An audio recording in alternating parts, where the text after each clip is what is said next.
They say storms don't just hit the land, they hit people's pride. And pride has a way of crumbling faster than any levee when the water comes. My name is David Miller, and when I bought my house in Maple Creek Estates, I wasn't looking for a fight. I was looking for peace.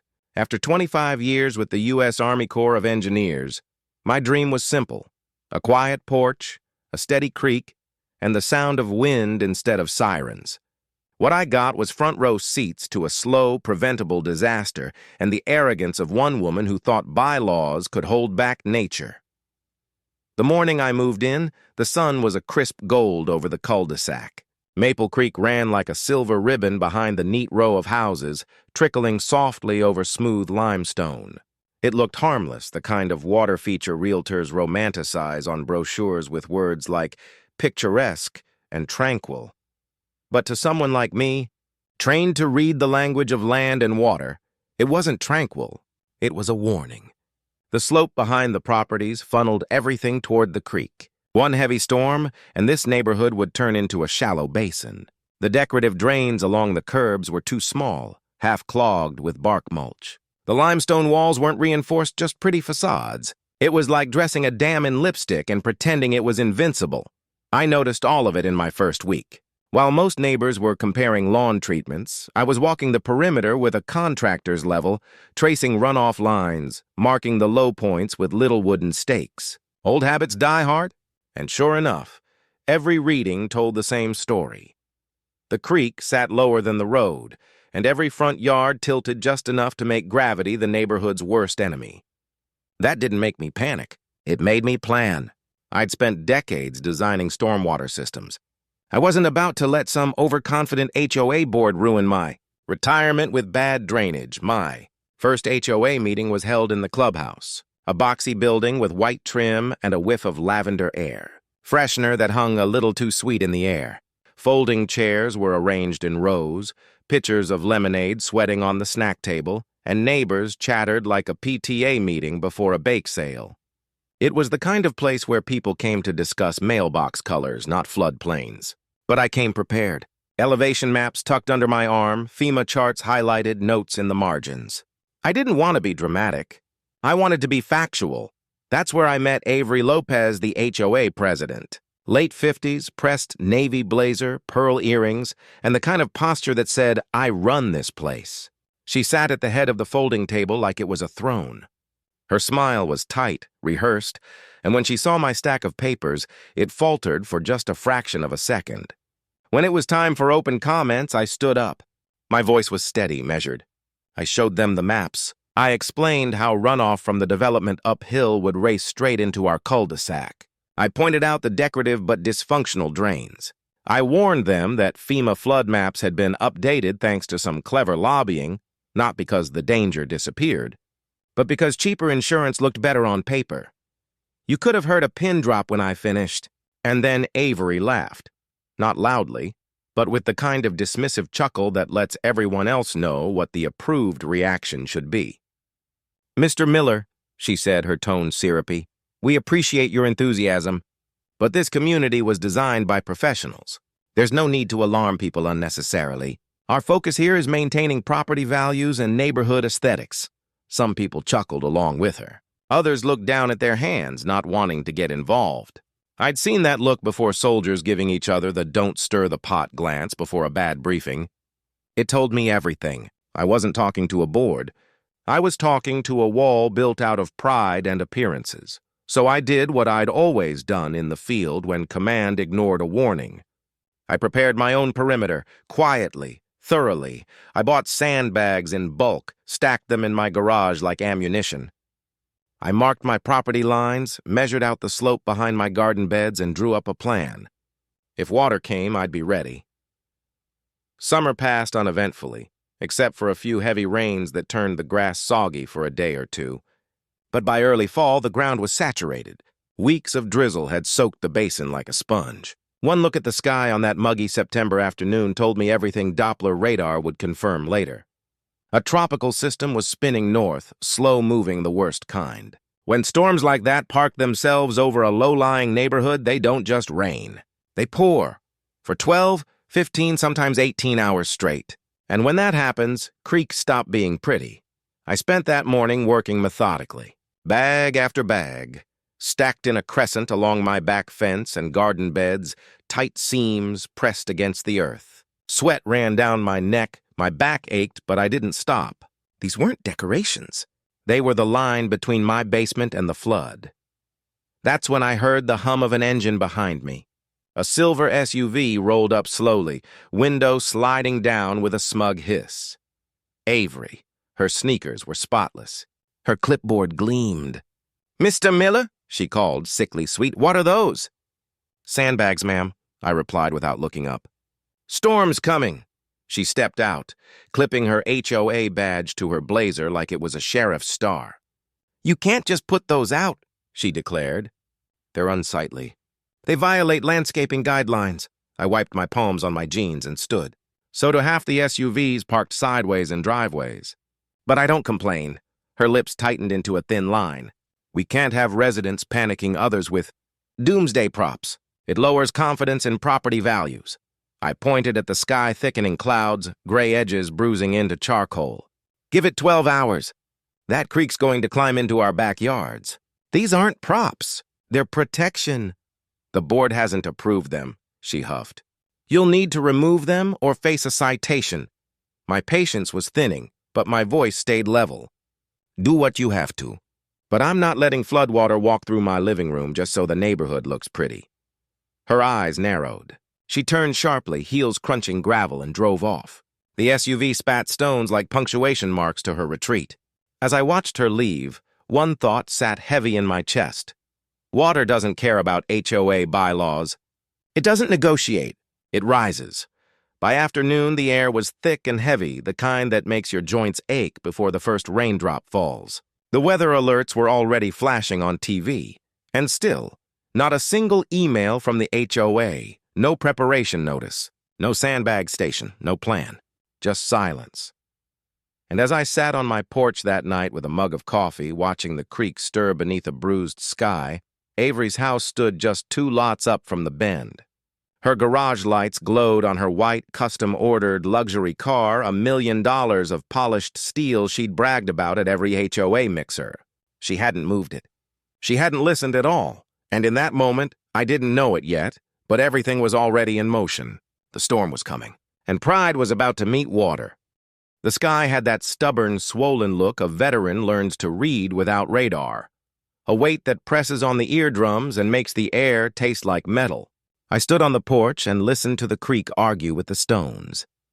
It wasn't roaring yet. It was negotiating, a low groan that meant it was thinking about climbing.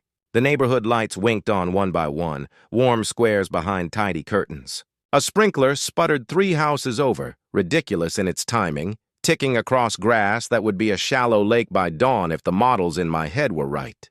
The first fat drops hit the handrail, darkening the wood in polka dots. I finished my coffee and carried the mug inside like a ritual, putting it in the sink without rinsing, the way I always did when I wanted a reminder in the morning of what the night had asked me to endure. I walked the line again. The crescent of sandbags hugged the garden beds and the back fence, each seam pressed against earth, the top row tucked, the corner joints interlocked so they wouldn't unzip at the first insult of water. I nudged one with my boot and felt the weight shift the way a good sandbag should grain, moving to fill the micro gap it finds with stubborn honesty. The wind ran a hand through the pecan tree, leaves hissing like a whisper you can't quite make out. The sky flashed to the west, no thunder yet, just the electrical warning that the switch had been flipped somewhere far away. I checked the side ditch I'd cleaned that afternoon. It sat waiting like a throat that hoped it wouldn't have to shout. Inside, I cleared the kitchen table and laid out what I'd need if things got unfriendly. Flashlights, batteries, the handheld radio, the backup phone battery, the small first aid kit I kept out of habit more than fear. I lined them up the way I used to array tools before a briefing, so my hands wouldn't have to search later.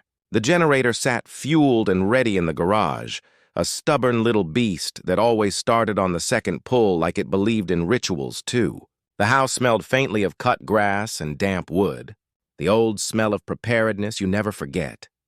News anchors filled the living room with their clipped urgency, doing their best to turn chaos into sentences. I muted them and watched the Doppler instead. The slow coil of color spun toward us like a hand about to press down. The first outer bands would rake us around midnight if the track didn't wiggle, which it always did. I could feel it in my knees, an ache that wasn't pain so much as a barometer built into bone.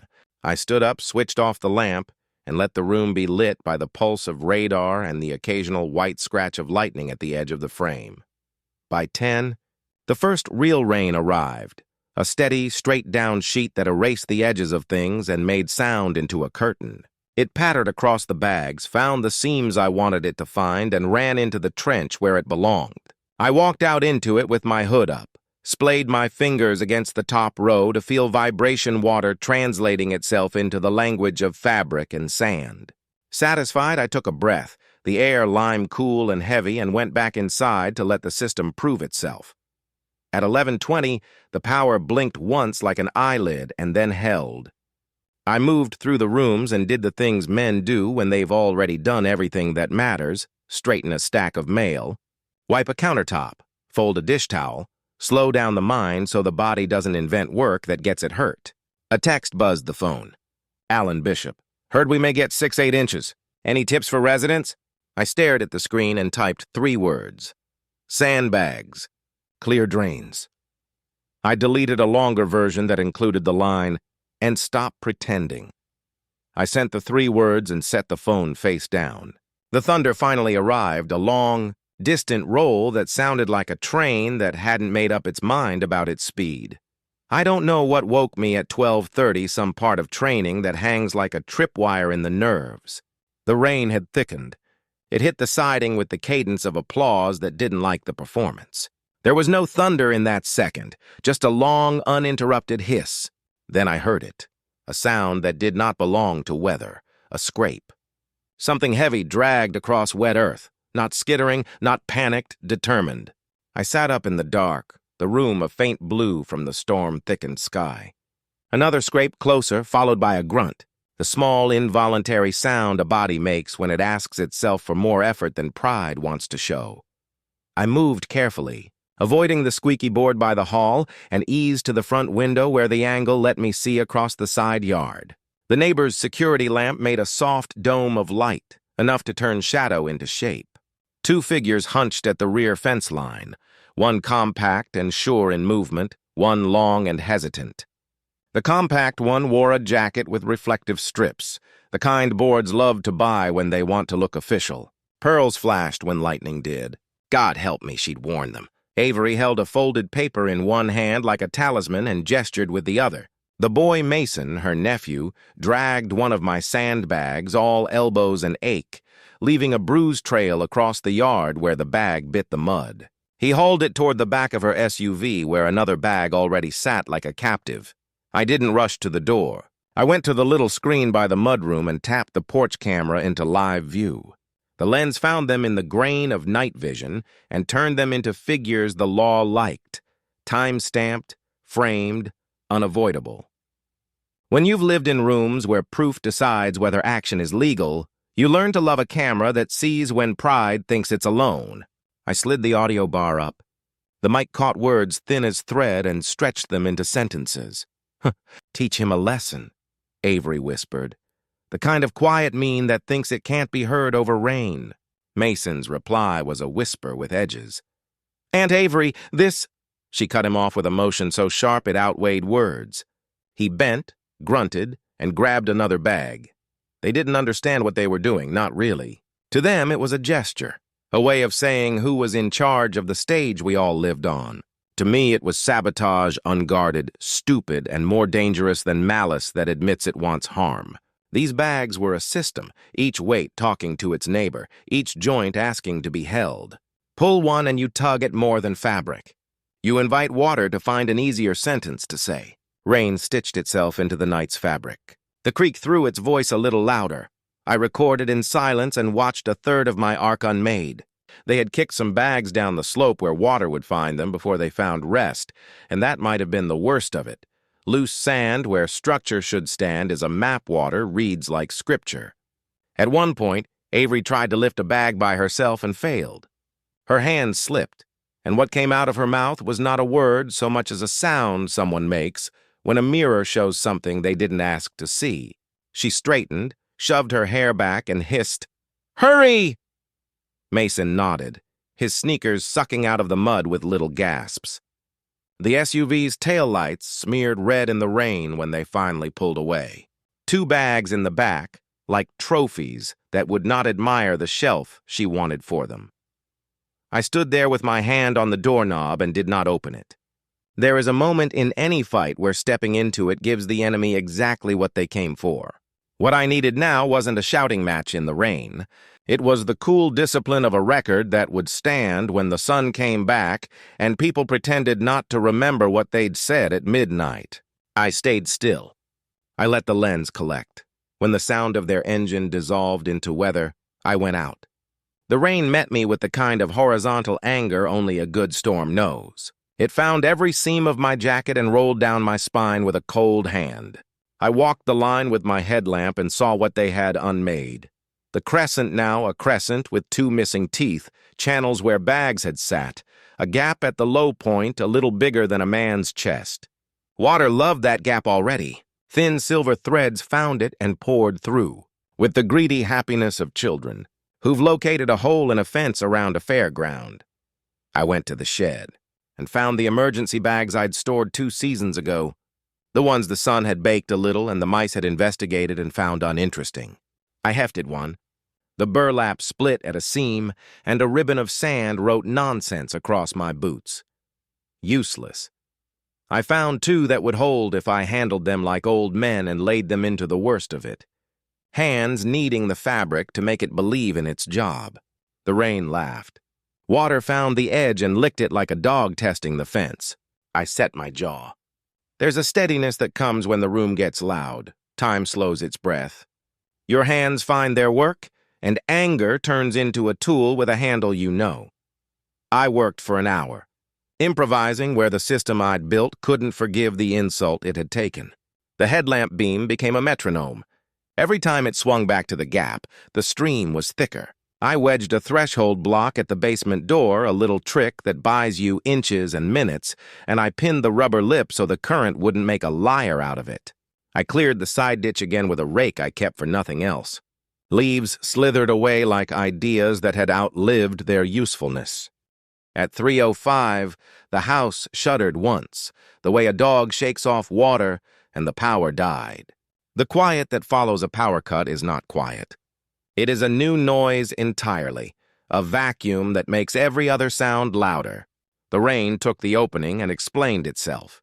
Sheet against siding, ping against downspout, the 1,000-voice choir of water choosing what it wants. I lit candles, set the radio to scan, and heard the monotone voice that always sounds like it's bored of delivering bad news. Flash flood advisory. Maple Creek at 96% capacity. Rise expected through dawn. Water found the missing bags and turned the gap into a sentence with exclamation points. I stood inside, damp to the knee, and watched on the monitor where the porch camera turned the yard into green and gray. I rewound the footage and watched Avery again, not because I needed to, but because sometimes you replay the mistake so you don't fall in love with your own anger. She had believed in optics more than physics. She had believed that moving bags in the dark would move truth as well. I transferred the video to a USB drive, labeled it because old habits never die, and set it on the counter like a guarantee. By 4, the creek had stopped speaking in words and started shouting. The back fence shivered in its posts, not from impact, but from the sheer insistence of sound. I went down the basement stairs and found a finger of water testing the door jamb, licking along the seam where wood meets metal. I pressed my palm to the block I'd wedged. It held the way good, simple things hold without applause. The sump pump in the corner sat like a sleeping dog with its leash on and no one to tug. It would be useless without power. I whispered to it anyway, because men do foolish things in the dark when a machine they love is quiet. At 5, the wind shifted and came east across the yards, driving rain hard against faces and sheets. Somewhere, a trash can started its slow, percussive journey down the street. A child cried 2 houses over and was hushed with the quick rhythm every parent learns. I poured coffee I hadn't earned, black and bitter and too hot, and stared through it into nothing that could help me. Rage doesn't build walls. Proof and patience due dawn has the decency to announce itself even on storm mornings. The black became graphite, then pewter, then the kind of gray that makes you promise yourself you'll never love a blue sky lightly again. I opened the door and stepped into a world that had been rearranged by a force that didn't ask permission. The lawn had become a recipe that hadn't set pudding with footprints. The crescent line was wounded but not dead. Where bags remained, the water eddied and reconsidered. Where they were missing, it had written new paths with confidence. The drag marks from the night's theft were obvious, grooves in mud that had not had time to forget. I slogged to the street and found neighbors emerging like a second kind of weather robes. Boots, mugs clutched in two hands, eyes wide and red-rimmed, but awake in a way coffee can't claim credit for. "Look," someone said, not pointing at me or the houses, but toward the bend. A little cluster of us moved without coordination, pulled by the kind of rumor only sight can satisfy. The creek had taken a prize it didn't know the price of and wedged it against two cottonwoods like the trunk of a fallen animal. Avery's car, her brag, her centerpiece, her sermon on four wheels had been plucked from its altar and brought to the Waters Church. $1 million of judged gleam turned to a lesson in seconds. The front end faced upstream, hood crumpled like a can you crush in your hand when you underestimate your own anger. The trunk was buckled, the passenger door yawned and flapped and yawned again as the current debated whether to keep it or not. Mud had already grained itself into the paint the way shame embeds itself into memory. It was empty, thank God, for luck or timing or the small mercies that show up in the same rooms as disaster. A firefighter in a bright jacket waded thigh-deep with a rope around his waist. Boots, feeling for footing water, had erased. He slapped the side panel, shouted something, and gave the thumbs up that means no bodies, even if protocol won't let him say it. The group exhaled as one organism. Relief has a sound. It's a tide that goes out without taking anything else you love. I didn't say her name. I didn't say any name. I turned away and went back to the house, because sometimes the worst thing you can do to someone who has prayed to image is to let the image speak without your help. I set the USB drive on the kitchen table again, a totem, an anchor, proof that would not wash away if someone pretended the night had been dreamt. The knock came at 7:30 from Knuckles that had knocked on 100 doors that morning. Officer Ramirez stood under a brim slick with water and looked like a man who had misplaced his own sleep. "Mr. Miller," he said, the way cops say your name when they hope you're the kind of citizen who makes their morning better. "You hear or see anything unusual during the night?" I didn't dramatize. I didn't even enjoy it. I handed him the drive in a zip bag and said, "Footage time-stamped, audio." He slid it into his own bag with a practiced motion, jaw setting just slightly, the way a man's face does when the day he already dreaded makes a new suggestion for how to go wrong. "We'll be in touch," he said, which is what you say when the law is about to walk down a ladder it didn't build and hopes the rungs hold. By 9, the neighborhood had turned itself into an audience that did not want to be accused of liking the show. People stood in ones and twos, arms folded against their own ribs, staring toward the bend and then back toward Avery's house. Her front door opened once, and she stepped out barefoot, hair caught in the storm's fingers, hoodie instead of blazer, no pearls. Her neck looked naked in a way that had nothing to do with jewelry. Mason hovered near her, the boy-shaped apology, hands on his head in the pose men make when they wish a helmet could change a day. They didn't come down to the water. They stared from a distance, and the distance stared back. I went about the business of triage. I lifted soggy mats from the back steps and draped them over the rail. I pushed a broom in front of the basement door to send water away from the threshold block that had done a good man's job all night. I coiled a hose for no reason except that the order of a circle sometimes tells a heart it can unclench a notch. I checked on Mrs. Chen across the cul-de-sac. She opened the door in socks and teared up when she saw the water line on her patio like a ring in a bathtub. No one wanted to scrub. "It stopped," she said, and we both knew she wasn't just talking about water. On the way back, Greg Stanton asked me if I thought the car could be salvaged. I looked at the creek, at the twined rope around the cottonwoods. at the water pushing its palm against the doors, and said sure, with a time machine. By noon, the rumor had become a story, and the story had become a narrative, and the narrative had become a neighborhood memory that would not go quiet no matter how many fresh coats of paint the summer ahead might bring. The board's remaining clipboards moved around like relics of a regime no one believed in. The notice for an emergency meeting landed in mailboxes in plastic sleeves that pretended they could keep paper dry. As I slid mine out, the words blurred slightly. Not from water, but from the feeling in my chest that had the same symptoms as relief and anger getting married. I ate toast standing up because sitting felt like something men do when they have nothing left to do. I washed the plate because that's what you do when the world turns and you don't want to let it think you missed a step. A text from Kathy came in. I saw the video at Alan's. It's David. It's awful. I typed yes. She typed, thank you. I stared at that one for a long second and realized it was the first time in this neighborhood someone had thanked me not with sarcasm, not with that polite smile you give a man you think is overprepared, but with the weight of someone whose child had not had to wake up in floating water.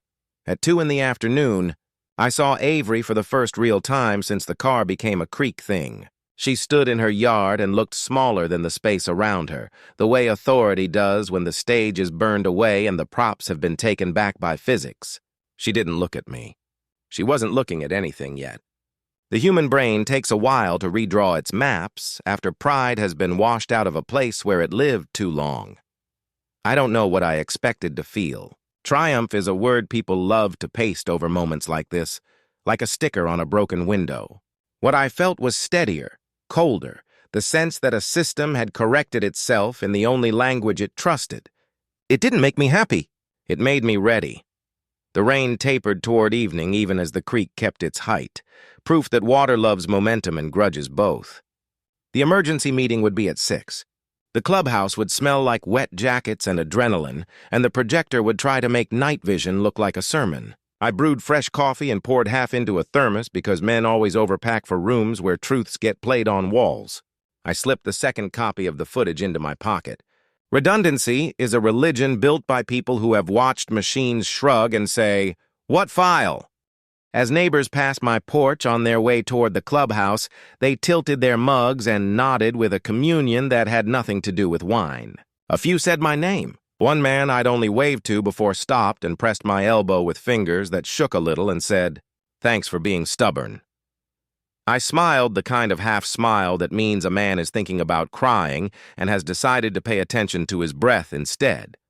I locked the door, checked the line one more time, ran my fingers along the top bag until wet grit painted my knuckles, and whispered to the house the way some men speak to dogs. "Hold." And then I walked toward the room where proof and anger and fear and change would all try to sit in the same row and not spill each other's drinks. The creek talked to itself behind me. Not loud now, just a steady sermon in a language you don't have to be fluent in to obey. Pride had met water and learned what everyone learns if they live long enough near a river. One bends because it must, and one doesn't because it can't. All that remained was for people to decide which one they wanted to be. The clubhouse had never smelled like this before. Wet jackets steamed against the baseboard heaters, coffee brewed too fast and too bitter in giant silver urns, and somewhere near the door a pile of rain boots leaned like exhausted soldiers. People filed in slowly, some still in pajamas under raincoats, others clutching thermoses like shields. The usual HOA meetings were quiet affairs, 12 or 15 faces arranged in polite rows, nodding as Avery spoke about flower beds and mailbox heights. But tonight the folding chairs filled so quickly that Alan Bishop had to drag in extra rows from the storage closet. His khakis soaked to mid-shin. I sat in the back row with my arms folded and the USB drive in my pocket like a loaded weapon. I hadn't planned to speak. At least that's what I told myself as I watched Avery sweep into the room. She was late, not by much, but enough to make everyone look at the door when it opened. Her hair hung limp from the storm, makeup gone, blazer too big like she'd grabbed it off a hook in a hurry. But her walk still tried to own the floor. She clicked down the aisle with those pristine white sneakers like the world hadn't just turned on its axis outside her house. "Thank you all for coming," she began, voice polished but shaky around the edges. "I know the storm was difficult, and I want to reassure you that the board is addressing safety concerns." She tried a smile. It didn't stick. A hand shot up before she could continue. "Kathy Tran, young mother, still in her rain boots, baby on her hip." Her voice trembled at first, but gained strength like a dam cracking under pressure. "My backyard was inches from flooding, Avery. Inches. We were carrying our toddler upstairs at 2 a.m. because the water was nearly through the door. And you're talking about addressing concerns? What about addressing what you did?" The room murmured like a hive disturbed. Avery blinked, caught off guard, then tightened her smile. "I don't know what you mean, Kathy." I stood, slowly. It wasn't a dramatic motion. It was deliberate, like every movement in my career had been when a room needed to know I wasn't bluffing. "She knows exactly what you mean." Dozens of eyes turned toward me. Avery's gaze snapped to mine like a trap. "David, this isn't the time for personal vendettas," she snapped, her voice cracking on the last word. "Personal?" I held up the USB between two fingers. "I have footage, time-stamped, audio included. You and your nephew dragging away my sandbags hours before the storm hit. You laughed. You said, 'Teach him a lesson.' Well, the lesson came, Avery, but it didn't land on me. It landed on all of us. The eruption was immediate. People who'd sat quietly through years of citations and petty HOA memos were suddenly on their feet. Shouts overlapped, some angry, some just stunned. Alan Bishop, pale and sweating at the front, fumbled with his clipboard. Avery's face drained of color. "Lies!" she spat, though the word broke like wet wood. "It's edited. Out of context. You're trying to—" I didn't give her the stage. I walked down the aisle, slow and steady, and handed the drive to Alan. He looked at it like it might bite him. "Play it," I said simply. He hesitated, fumbling with the projector laptop, muttering something under his breath. But the crowd had shifted. People leaned forward in their chairs. No one was looking at Avery anymore. They were looking at the screen. The lights dimmed. The projector hummed. And then, in grainy night vision, Avery appeared larger than life on the wall reflective strips on her jacket, catching the lens like stage lights. Mason stumbled behind her, dragging sandbags, sneakers sucking at the mud. Her voice was clear through the mic. "Teach him a lesson."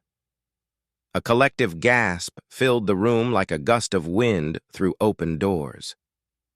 Some people covered their mouths. Kathy tightened her grip on her baby. Greg Stanton, the retired insurance broker, muttered, "Jesus Christ," under his breath. The footage ended with the SUV's taillights vanishing into the rain. The silence that followed wasn't just quiet. It was heavy. The kind of silence that crushes sound. Avery stood frozen at the front of the room, hands clenched at her sides. Her mouth opened, but nothing came out. Then, like a dam bursting, the room roared. "She nearly drowned us. She sabotaged his house. She cared more about appearances than our kids. You lied about the flood zone, Avery." Voices stacked on voices, each one louder than the last. Years of quiet resentment, of fines for flower pots and unapproved paint tones, finally found their chorus. For the first time since I'd moved into Maple Creek Estates, Avery wasn't conducting the meeting. She was standing in the middle of a storm she couldn't control. Alan finally raised both hands, voice cracking. "Enough, please." The noise tapered reluctantly. He turned to Avery. His face was pale, his glasses fogged, but his voice carried more authority than I'd ever heard from him. "Avery, this is serious." "You endangered the neighborhood," she sputtered. "You can't do this." "I am the HOA. I built this community." "No," I said, my voice calm, slicing through the tension like a knife through wet sand. "You built a facade." "Nature doesn't bow to bylaws, Avery, and now neither do we." The room broke into applause, not the polite kind. Raw, cathartic. Alan cleared his throat, visibly steadying himself. "Effective immediately, I'm calling for your suspension as HOA president, pending removal." Avery's face twisted in disbelief. "You can't," but she could see it. The board members weren't looking at her. Even her usual clipboard lieutenants were avoiding eye contact, arms crossed, lips thin. Kathy stood tall, baby on hip like a shield. Greg Stanton stood too, pointing toward the screen. "She put property values over lives." Avery stumbled back a step like someone had knocked the air out of her. Her voice rose shrill and cracking. "You'll regret this! All of you!"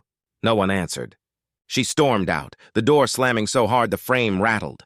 Her exit left a vacuum behind a silence thick with relief and disbelief all tangled together.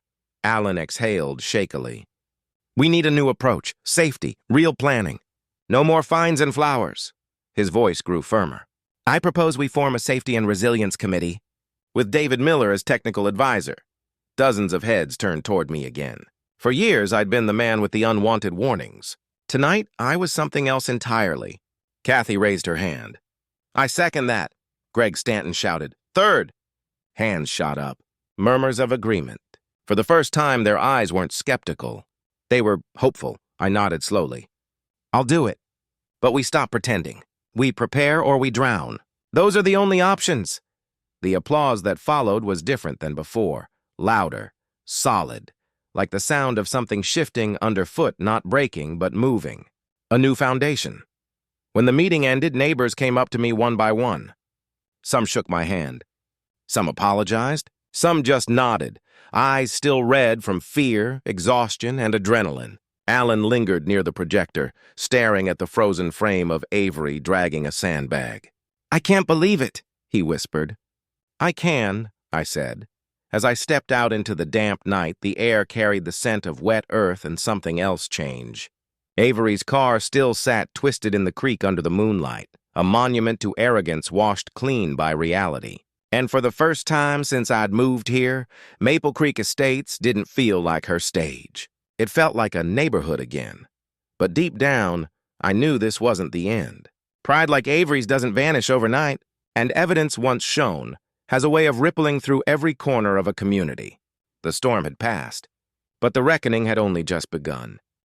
The morning after the emergency meeting, the neighborhood didn't sound like Maple Creek Estates anymore. Usually, you'd hear sprinklers ticking against trimmed hedges, kids' bikes clicking down the cul-de-sac, the faint hum of leaf blowers keeping lawns immaculate. But now, there was a different rhythm. Shovels scraping mud, boots sloshing through standing water, generators humming from open garages. It was the sound of a place waking up to the mess it had ignored for too long. The storm had passed east overnight, dragging its rage toward the next unlucky town. But Maple Creek bore the scars. Trash cans had lodged themselves in flower beds. Patio furniture was caught in chain-link fences like driftwood. Driveways were caked in a thin film of silt that dried like paint, cracking under boots. Lawns squelched when you stepped on them. And through it all, Avery's car sat half buried in the creek, its once flawless paint now streaked with mud and leaves. It had become a kind of landmark, a reminder of exactly how fast pride can drown. I stood on my porch with a mug of coffee, the bitter kind that wakes up your bones, and watched the crews try to winch the car out. Ropes strained, engines growled, water resisted. It didn't want to give back what it had taken. A group of neighbors gathered to watch, arms folded, faces caught somewhere between shock and quiet satisfaction. No one said it aloud, but they were thinking the same thing. She did this to herself. Avery's curtains stayed drawn. All morning. Not a flicker of movement. Not even Mason, who usually came out early to start his car, showed his face. When her front door finally opened around 9 a.m., it was almost surreal. Gone was the blazer, the pearls, the clipboard queen. She stepped out barefoot, wearing a gray hoodie and sweatpants. Her hair was tangled, her face pale. Mason trailed behind her like a shadow, hoodie pulled over his head. The neighbors fell silent as she approached the curb and stared down at the creek. She didn't cry. She didn't yell. She just stared at the mangled car with arms hanging loose at her sides, like the storm had wrung the strength out of her.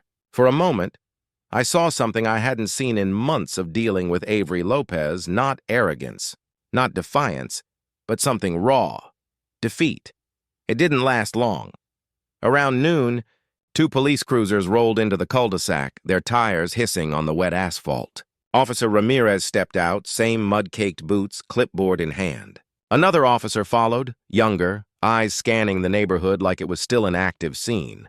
They walked straight up Avery's driveway. She met them halfway, gesturing wildly, her voice sharp enough that even from my porch I could catch the edges. She pointed at my house twice. Ramirez stayed calm, nodding, jotting notes. Mason stood behind her, head down, mouthing something over and over, maybe an apology, maybe a prayer. The conversation ended with her burying her face in her hands. The officers walked away slowly, not triumphantly, not cruelly, just carrying the weight of what they'd seen. 15 minutes later, Ramirez was on my porch again. He looked like he'd aged 10 years in one night.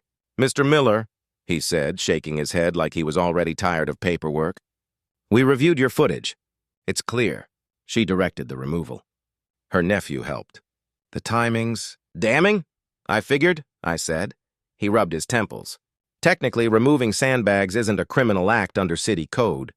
It falls under property disputes. But with the timing, the storm, the damage, this might fall under reckless endangerment, especially with what happened to that car. The city and county will both want documentation." "I'm not looking to have her arrested," I said flatly. "I just want the truth on record." Ramirez nodded. "You'll get that.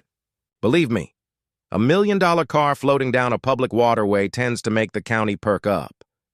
When he left, the weight of his words settled in. This wasn't just a neighborhood feud anymore. It had become a legal matter, the kind that made city officials pull out binders and lawyers lean over conference tables. Avery had crossed a line she couldn't finesse her way out of with HOA bylaws and smug smiles. By evening, the HOA board, or what was left of it, circulated another notice. Usually, these were glossy printouts about hedge trimming or mailbox uniformity. This one was different. Plain paper, typed in a hurry. Official statement pending. Investigation underway. It felt hollow in my hands, like a relic from a regime that didn't exist anymore. For years, their memos had been the law of the land. Now, no one cared what they printed, but the real verdict didn't come from the board. It came from the neighbors. Around sunset, people began gathering outside Avery's house.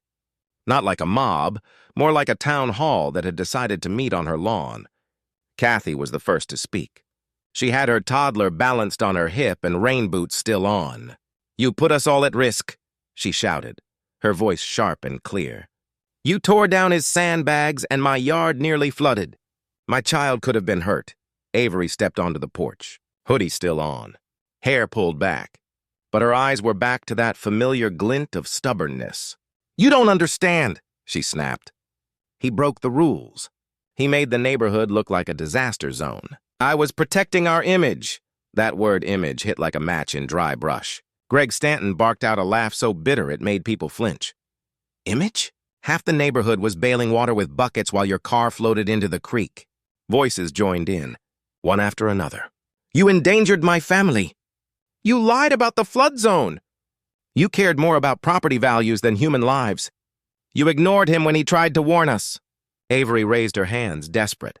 No one was hurt. "That proves my point." The panic was unnecessary. I stepped forward then, out of the cluster, boots squelching in the mud. The crowd parted instinctively. My voice wasn't loud, but it carried. No one was hurt this time. And that wasn't luck. That was preparation. I built that barrier to protect my home and yours. You destroyed it, and by nothing but grace, the water didn't climb high enough. If it had, we wouldn't be talking about image. We'd be talking about funerals. The silence that followed was brutal. Avery's lips trembled, but no words came.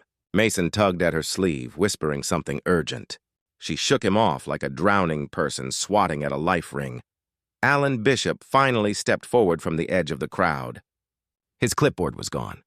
His voice shook, but he spoke anyway.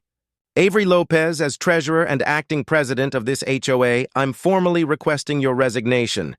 Effective immediately." Gasps rippled through the group. Kathy was the first to say, "Seconded."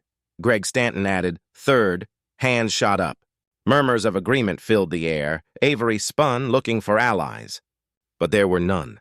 Even her once loyal clipboard carrier stood with arms folded, avoiding her eyes. "I built this neighborhood," she screamed. "I kept it perfect. You'll regret this."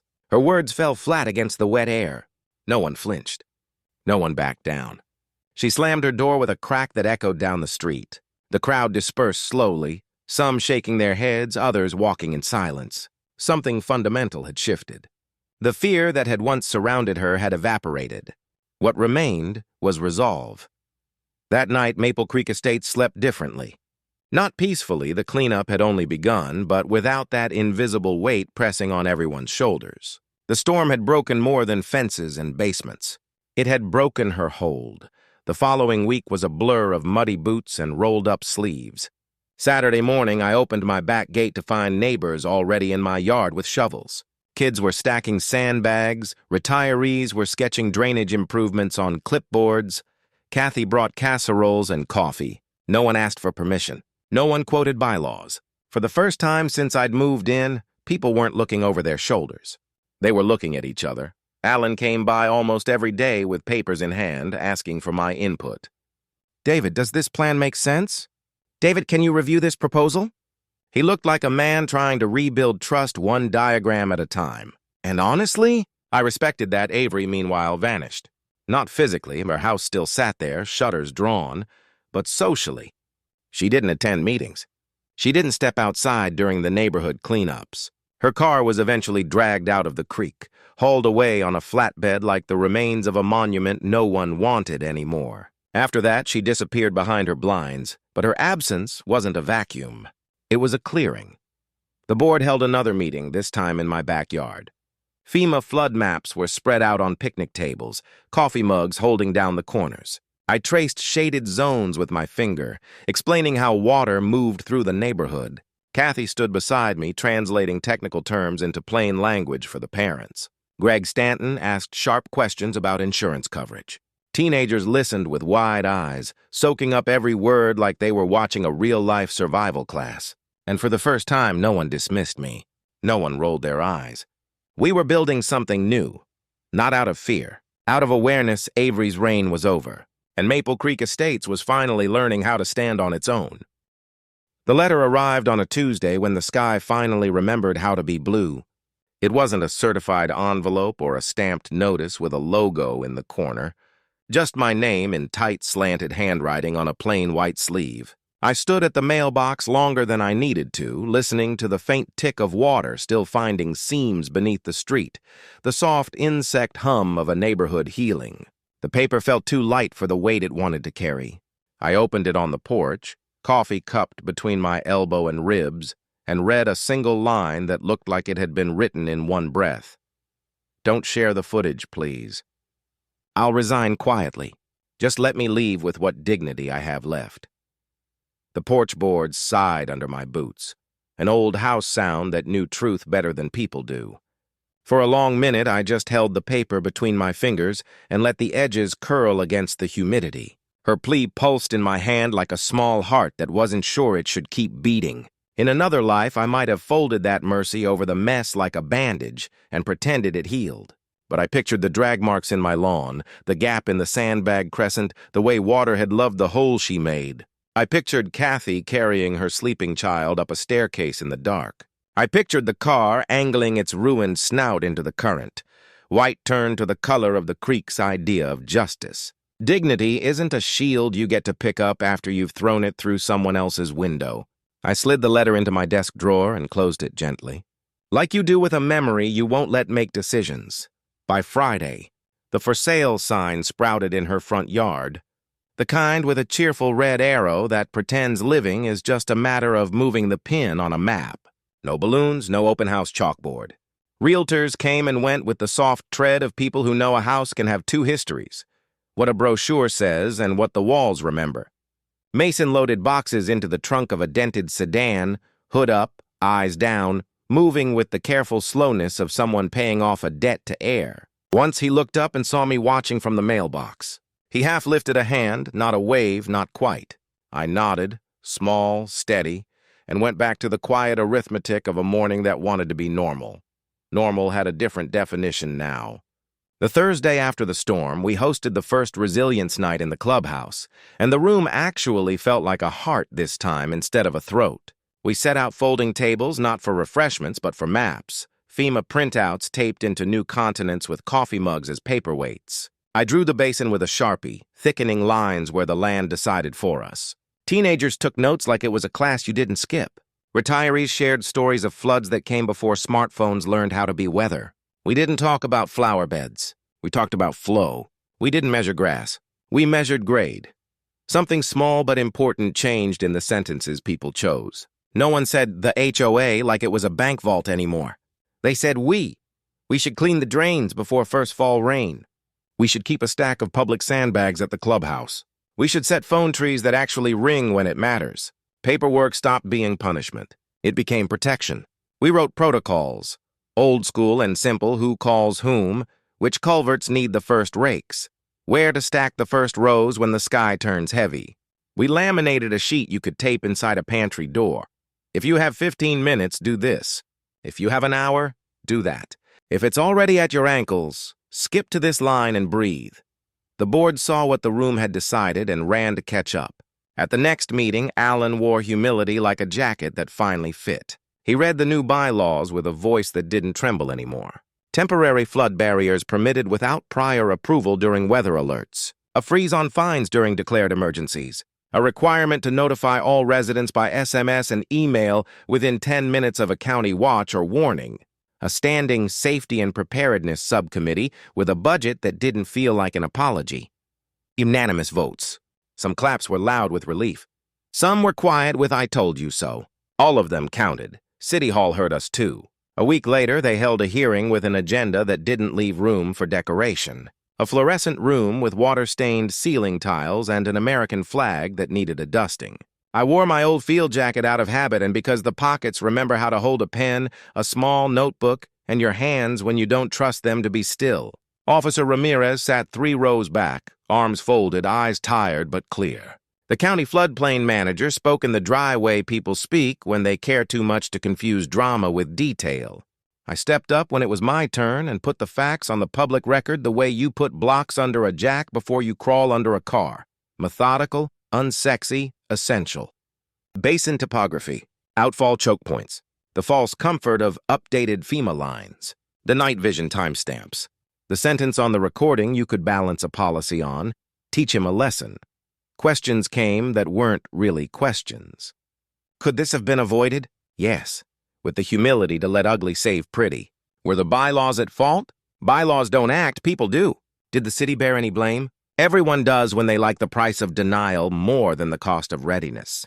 Paperwork moved like a tide after that memo's minutes. A draft ordinance called something dry like temporary private mitigation allowances in HOA-governed subdivisions. The name didn't matter. The sentence at the core did. In the presence of imminent or forecast flood conditions, residents may deploy temporary barriers and drainage aids on their property without prior HOA approval. For the first time in a long time, policy aimed itself at physics instead of optics. Avery stayed gone. A moving truck sighed in front of her house one morning, and then it didn't. Curtains opened to sunlight again, and then to a family with boxes. A golden retriever that trotted the perimeter and decided the yard was a good dog story. And a little girl who laughed in a way that made the air change. The damaged patch by the creek regrew itself with the stubbornness grass uses to shame mistakes. When I walked past on an afternoon that smelled like cut wood and clean after rain, I felt the way you feel when a splinter finally works its way out, surprised at how something so small could have hurt so much for so long. Not every day was a parade. Some nights still brought thunder that tested our patience, and sometimes the creek sulked against its banks to remind us that water has a memory like a long fuse. But even the nerves felt different. They ran alongside plans instead of panic. We stacked public sandbags under the clubhouse awning and stenciled dates on them like a quiet promise. We trained like it mattered because it did. The teenagers loved the part with the radios and the laminated maps, especially the box of Sharpies, labeled flood only. Kathy brought Rice Krispie, treats in a pan so big it needed 2 oven mitts, and slapped hands gently when someone tried to cut a second square before the first meeting ended. Greg offered insurance advice and broke it into human words so the ink on policies felt less like Latin and more like a neighbor who's good with numbers. Sometimes I'd catch a new resident glancing at my yard like they couldn't quite reconcile the quiet of it with the story they'd heard. There's the man, they'd think, who put bags where a board said no. There's the man whose video turned a room into a verdict. People like to pretend heroes are born on command. The truth is, most of us are stubborn mules until stubbornness is finally useful. On a clear Sunday, a month after the flood, We held a drill for the whole street. Bright sun, high blue, no drama in the air on purpose. Practice is for when stakes are pretend. We split into teams. One cleared the drains. One staged the Sandbag station like a factory with a rhythm. One walked the creek as if it were rising, naming in low voices the places it would insult first.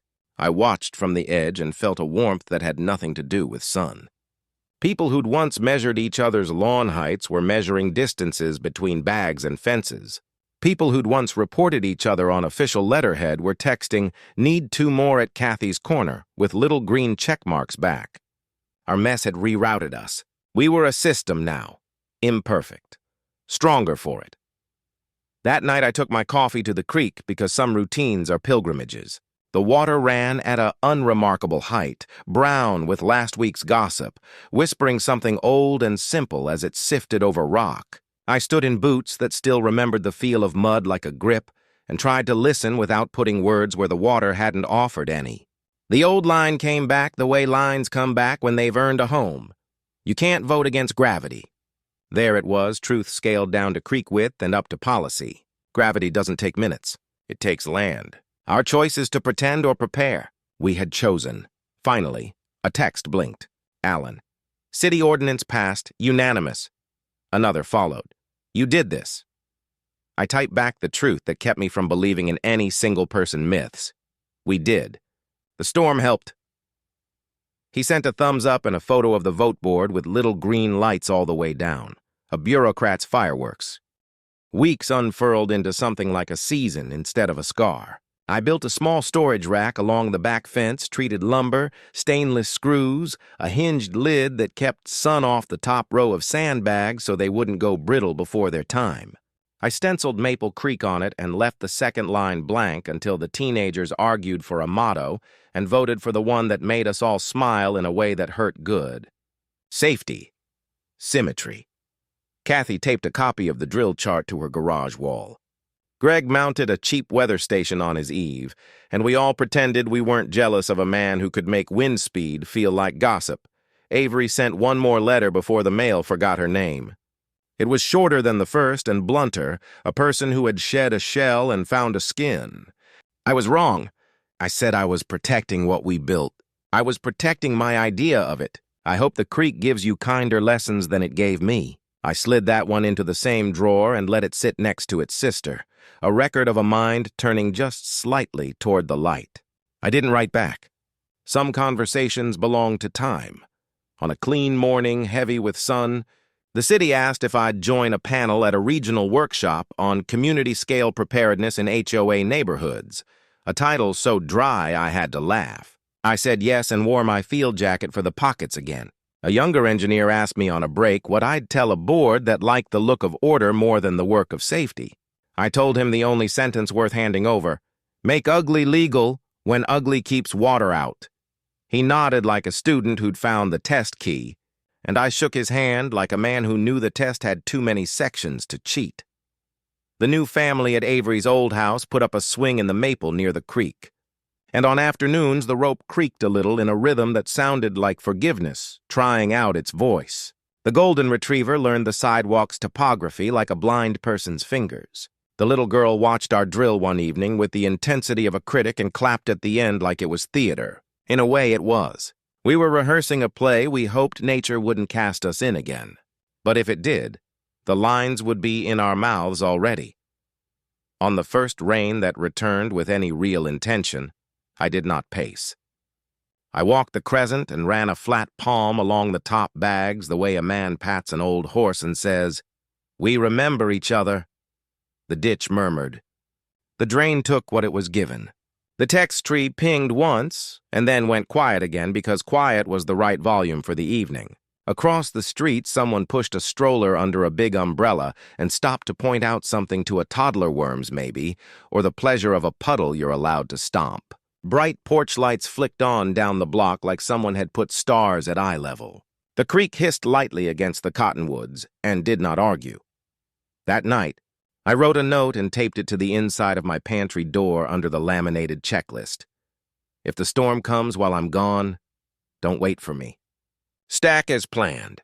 Trust the map. I signed it with a stupid little smiley face, because sometimes you have to let your own sternness know it doesn't always get the last word.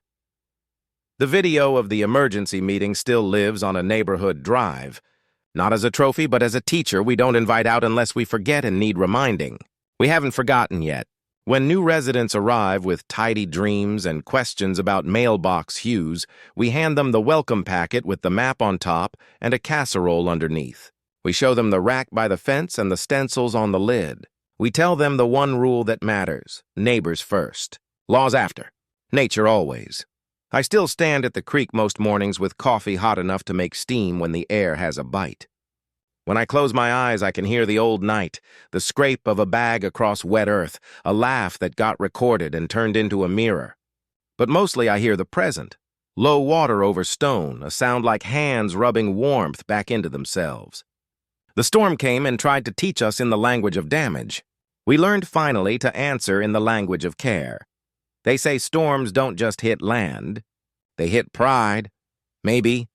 Or maybe they offer a neighborhood the choice to be a collection of rules or a community. Maple Creek Estates chose. We stacked. We listened. We wrote the ugliness down, and then we built something worth looking at. A place where a man can put a bag where it belongs without asking permission, and a child can sleep on the first floor without a parent checking the door 3 times. If you've ever lived under a clipboard instead of a roof, if someone has told you appearances matter more than your family does, remember this: water doesn't listen to arrogance, and you shouldn't either. Prepare, document, find your neighbors, build your line. When the rain comes, and it will, you'll want more than a pretty lawn between you and the truth. And if this story found you tonight while clouds stack in your own sky, tell me where you're watching from and what time it is there. Hit subscribe so the next lesson arrives before the water does. One click and you stand with us on this bank, ready, not perfect, not uniform, just ready. Because you can't vote against gravity, but you can stand together and make it work for you.